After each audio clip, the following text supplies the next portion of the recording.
एक बार मीराबाई भगवान गिरधर गोपाल की अविरल भक्ति करने वाली माँ मीराबाई भजन गा रही थी और वहीं से तानसेन निकल कर जा रहे थे। तानसेन ने मीराबाई का भजन सुना। तानसेन ने मीराबाई का भजन सुना और मीराबाई का भजन सुनकर तानसेन ने दीवार पर लिख दिया, कृपया राग में गाएं। अब तानसेन बहुत बड़ा संगीतकार है, जो राजा के महल में निरंतर गाया करता है और दुनिया उसको सुनती है। तानसेन ने दीवार पर लिख दिया, कृपया राग में गाएं।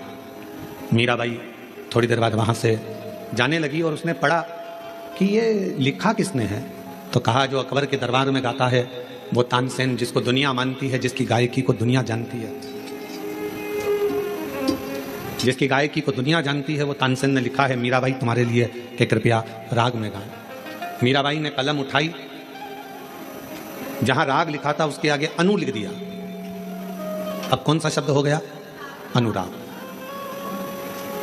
मीराबाई चली गई और मीराबाई जैसे ही गई थोड़ी देर बाद तानसेन निकल कर जा रहे थे तो तानसेन ने फिर देखा कि मैंने लिखा था कृपया राग में गाएं और अब इसमें अनु किसने जोड़ दिया, तो कहा मीराबाई यहाँ से आवाज़ बिल्कुल ठीक नहीं है, आवाज़ गूंज रही है, साथ में बिल्कुल आवाज़ खींच रही है। यहाँ लिखा किसने? तो कहा तानसेन निकल कर जा रहे थे और उन्होंने लिखा है कृपया। यहाँ तानसेन निकल कर जा रहे थे, उन्होंने लिख दिया कृपया राग में गाएं। मीराबाई ने उसमें अनु लगा दिया और तानसेन वापिस निकल कर जाने लगे तो तानसेन ने देखा यहाँ किसी ने लिखा है कि अनुराग में गाएं। अनुराग में गाएं। तानसेन ने मीराबाई के चरण को पकड़ लिया। मीरा तो बिल्कुल सत्य कहती है कि भगवान को रिझाना है तो अनुराग में गाना होगा और दुनिया को रिझाना है तो राग में गाना होगा। दुनिया राग से रिझती है और भगवान अनुराग से रिझता है। परमात्मा को रिझाने के लिए किसी राग की जरूरत नहीं पड़ती है, परमात्मा को रिझाने के लिए किसी वस्तु की जरूरत नहीं पड़ती, किसी दिखावे की जरूरत नहीं पड़ती। उसको तो राग नहीं अनुराग चाहिए। आपकी अविरल भक्ति चाहिए, आपका विश्वास, आपकी दृढ़ता, आपकी लगनता, आपकी एकाग्रता भगवान को चाहिए। और जिसने भगवान को राग से नहीं अनुराग से निभाना, उसको प्रसन्न करना प्रारंभ कर दिया, शिव को सामने एकदम प्रकट पाओ सामने।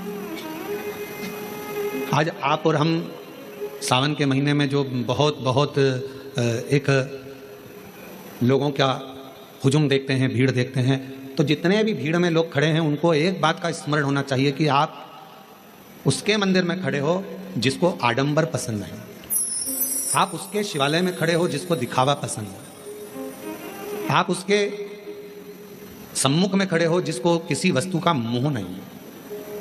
मोह होता तो सोने की लंका रावण को नहीं देते। मोह होता तो माता लक्ष्मी की मां ख्याति देवी भगवान शंकर के साथ लक्ष्मी जी का विवाह करना चाहती, पर भगवान शिव ने मना कर दिया कि मैं लक्ष्मी से विवाह नहीं करूंगा। कि मोह होता तो लक्ष्मी से विवाह होता, सोने का महल होता। मोह होता तो कुबेर को जो धन दिया वो सारा धन शिव का होता।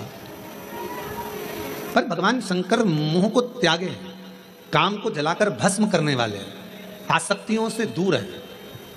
तृष्णा वासना ये सब मेरे शिव से बहुत दूर है, ये उनके पास है ही। और शायद इसीलिए शंकर की भक्ति करने वाले को सबसे पहले शंकर भगवान खूब परखते हैं। एक एक रिश्तेदार को परखा देगा मेरा शंकर भगवान, एक एक व्यक्ति को परखा देगा शिव। यदि आप शंकर जी की भक्ति कर रहे हो तो सारे रिश्तेदार को परखाएगा। अभी आप ये महाकाल भक्त मंडल कोरबा वालों से पूछना, इन्होंने सबके हाथ जोड़ लिए होंगे, भैया भैया भैया कुछ करो, भैया कुछ करो।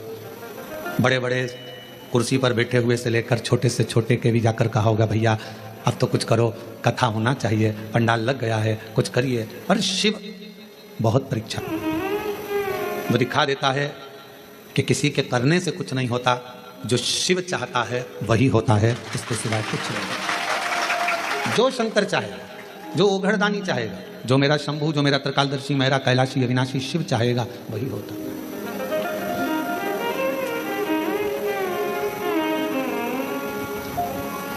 लाख कोई बुरा चाहे तो क्या होता है, वही होता है जो मेरा महादेव महाकाल।